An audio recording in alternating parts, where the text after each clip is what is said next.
नमस्कार दोस्तों, मैं एनजी क्लासेस से नरेंद्र गिरी आपका बहुत बहुत स्वागत करता हूं। दोस्तों आज हम इस चैनल पर देखेंगे कि फैक्टोरियल क्या होता है, जिसको हिंदी में क्या बोलते हैं, क्रमगुणित। ये क्या होता है और हम जानेंगे कि फैक्टोरियल 0 की वैल्यू 1 क्यों होती है। तो देखिए, आइए देखते हैं किस प्रकार से फैक्टोरियल 0 की वैल्यू 1 होती है और फैक्टोरियल क्या होता है। तो देखिए यहाँ पर फैक्टोरियल, जिसको हिंदी में क्या बोलते हैं, क्रमगुणित। क्रम गुणित ये क्या होता है, इसके बारे में हम डिटेल में चर्चा करेंगे। देखिए क्रमगुणित होता क्या है, इसका साइन देखते हैं। सबसे पहले साइन क्या होता है, देखिए यदि मैथ में आप देखेंगे तो साइन कुछ इस तरीके से मिलेगा, जैसे फैक्टोरियल n। तो इसको क्या हम बोलेंगे, इसको ये साइन किसका है, ये फैक्टोरियल का साइन है। ये जो साइन है ये किसका साइन है, फैक्टोरियल का, फैक्टोरियल। अब हम जानेंगे इसको रीड करना कि किस तरीके से हम इसको रीड करेंगे। तो सबसे पहले बोलेंगे हम फैक्टोरियल, उसके बाद में बोलेंगे जो इसके अंदर लिखा हुआ है n। राइट लेफ्ट साइड में जो इसके लिखा हुआ है, साइन के राइट में जो लिखा हुआ है उसको बोलेंगे। फिर जैसे मैं बोलूंगा इसको, जैसे मैंने लिखा 2 इस तरीके से, तो मैं क्या बोलूंगा इसको, फैक्टोरियल 2। जैसे मैं बोलूँ आगे फैक्टोरियल 3। ठीक है, अब देखो हम जो साइन यूज करते हैं इसमें ही तो मैथ में यूज होता है साइन। ठीक है, किस तरीके से हम यूज करेंगे फैक्टोरियल को, देखिए यहाँ पर इस तरीके का साइन हम यूज करेंगे। जनरल रूप में हम इस तरीके का साइन यूज करते हैं। ठीक है, जैसे इसको क्या रीड करेंगे, फैक्टोरियल 2, इसको फैक्टोरियल n, इसको कितना फैक्टोरियल 4, इसको कितना फैक्टोरियल 5। तो इस तरीके से हम इसको रीड करते हैं। अब फैक्टोरियल का मतलब क्या होता है, इसका मतलब देखिए क्या होता है, अर्थ देखते हैं हम इसका क्या होता है।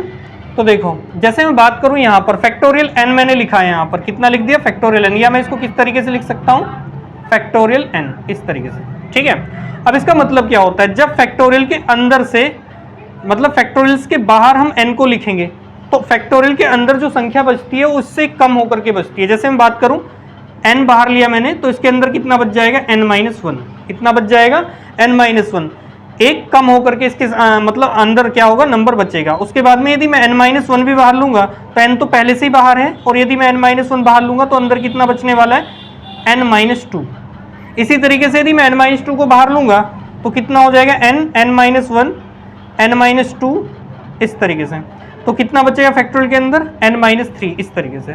तो यदि हम इसको आगे खोलते जाएंगे तो एक समय ऐसा आ जाएगा कि फैक्टोरियल n-1 n-2, और ऐसे करते करते फैक्टोरियल n-3, और ऐसे करते करते करते करते लास्ट में कितना बचता है, 1 बचता है। ठीक है, तो जब हम फैक्टोरियल को पूर्ण रूप से खोल देते हैं तो अंत में कितना आता है, 1 आता है। ठीक है, अब देखें यहाँ से, जैसे मैं बात करूँ फैक्टोरियल 5, इसकी मुझे वैल्यू चाहिए, तो किस तरीके से हम इसकी वैल्यू को फाइंड करेंगे, या मैं इसको क्या लिख सकता हूँ, फैक्टोरियल 5 इस तरीके से। ठीक है, तो मैं यहाँ से 5 बाहर लूंगा तो अंदर कितना बचा हुआ फैक्टोरियल के अंदर, 4। यदि मैं 4 भी बाहर ले लूंगा तो कितना बचेगा, 5 तो पहले से ही बाहर था, तो 4 बाहर बचा तो कितना बचेगा अंदर, 3। उसके बाद में 5 गुणा 4, 3 को भी मैं बाहर लूंगा तो अंदर कितना बच जाएगा, फैक्टोरियल 2। उसके बाद में कितना, 4 गुणा 3, और 2 को भी बाहर लूंगा तो कितना बच जाएगा अंदर, मतलब 2 बाहर लूंगा तो कितना बच जाएगा, 1। और यदि मैं 1 को भी बाहर ले लूंगा तो कितना आ जाएगा, 0। और यहां पर हम जानेंगे जब 1 भी बाहर आ जाएगा यहां से तो कितना बचेगा, 0। और इस फैक्टोरियल 0 की वैल्यू कितनी होती है, 1 होती है।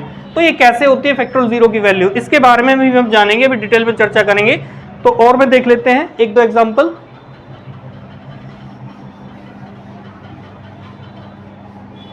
देखिए जैसे फैक्टोरियल 6 की वैल्यू मुझे बतानी है, तो क्या करना है आपको, 6 से स्टार्ट करना है और 1 तक ले जाना है, मल्टीप्लाई खोलनी है। तो 6 × 5 × 4 × 3 × 2 × 1।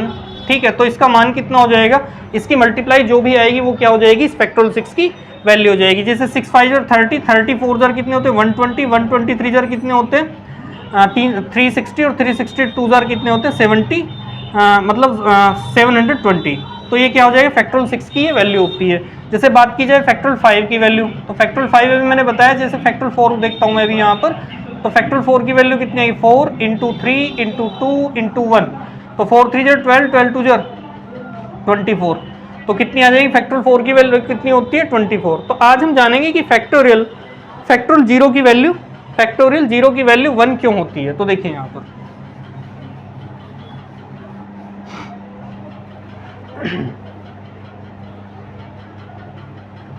फैक्टोरियल 0 1 क्यों होता है, वाई।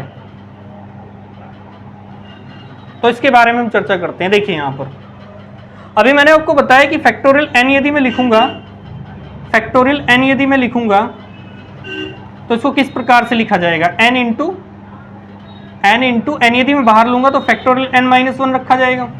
इस तरीके से करेंगे हम। अभी मैंने सिखाया आपको यदि फैक्टोरियल से कोई नंबर बाहर आता है तो फैक्टोरियल के अंदर उससे एक कम नंबर बच जाता है, ठीक है।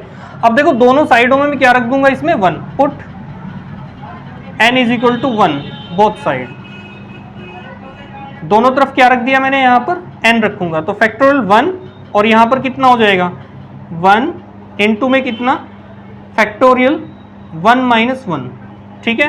अब फैक्टोरियल 1 की वैल्यू तो जानते हैं कितनी होती है, 1 होती है। उसके बाद में देखो यहाँ पर ये कितना हो, 1 में से 1 गया 0 बचेगा, 1 इंटू कितना फैक्टोरियल 0, तो 1 इज इक्वल टू कितना है फैक्टोरियल 0। तो यहाँ से प्रूफ हो चुका है कि फैक्टोरियल 0 की वैल्यू कितनी होती है 1। मैं इसको इस तरीके से लिख दूंगा फैक्टोरियल 0 इज इक्वल टू 1, या मैं करके लिख सकता हूँ इसको फैक्टोरियल 0 इज इक्वल टू कितना होता है 1 होता है, ठीक है। अब देखो दूसरा तरीका देखिए, एक फॉर्मूला हमने सीख रखा है कि n इंटू NCN की जो वैल्यू होती है वो कितनी होती है, वो होती है 1। NCN की वैल्यू कितनी होती है 1। ये सेकंड मेथड है, ये सेकंड मेथड है,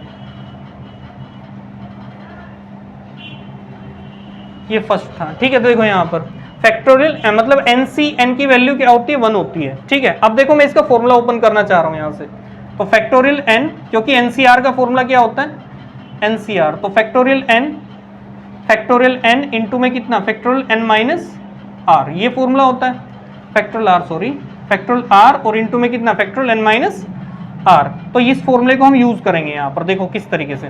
तो फैक्टोरियल n मैंने लिख दिया यहाँ पर, तो कितना आएगा फैक्टोरियल NCR का फॉर्मूला फैक्टोरियल n अपॉन में कितना फैक्टोरियल r इंटू में कितना फैक्टोरियल n-r, तो r कितना है n है, और उसके बाद में n माइनस कितना आएगा r, और r कितना है यहाँ पर ये n, तो इसकी वैल्यू कितनी होगी, यहाँ से कट के 0 बन जाएगा और इस फैक्टोरियल n से ये फैक्टोरियल n कैंसिल हो जाएगा और n में से n जाएगा तो कितना बचेगा 0 इज इक्वल टू 1। मैं इसकी इधर गुणा कर दूंगा तो कितना आ जाएगा 1 इज इक्वल टू फैक्टोरियल 0। तो मैं लिख सकता हूँ फैक्टोरियल 0 की वैल्यू कितनी होती है 1। तो दोस्तों मैं आशा करता हूँ कि आपको मतलब ये जो वीडियो है पसंद आया होगा, और मैंने जो इसमें बताया कि फैक्टोरियल क्या होता है, फैक्टोरियल 0 की वैल्यू 1 क्यों होती है, ये अच्छी प्रकार से आपको समझ में आया होगा। धन्यवाद।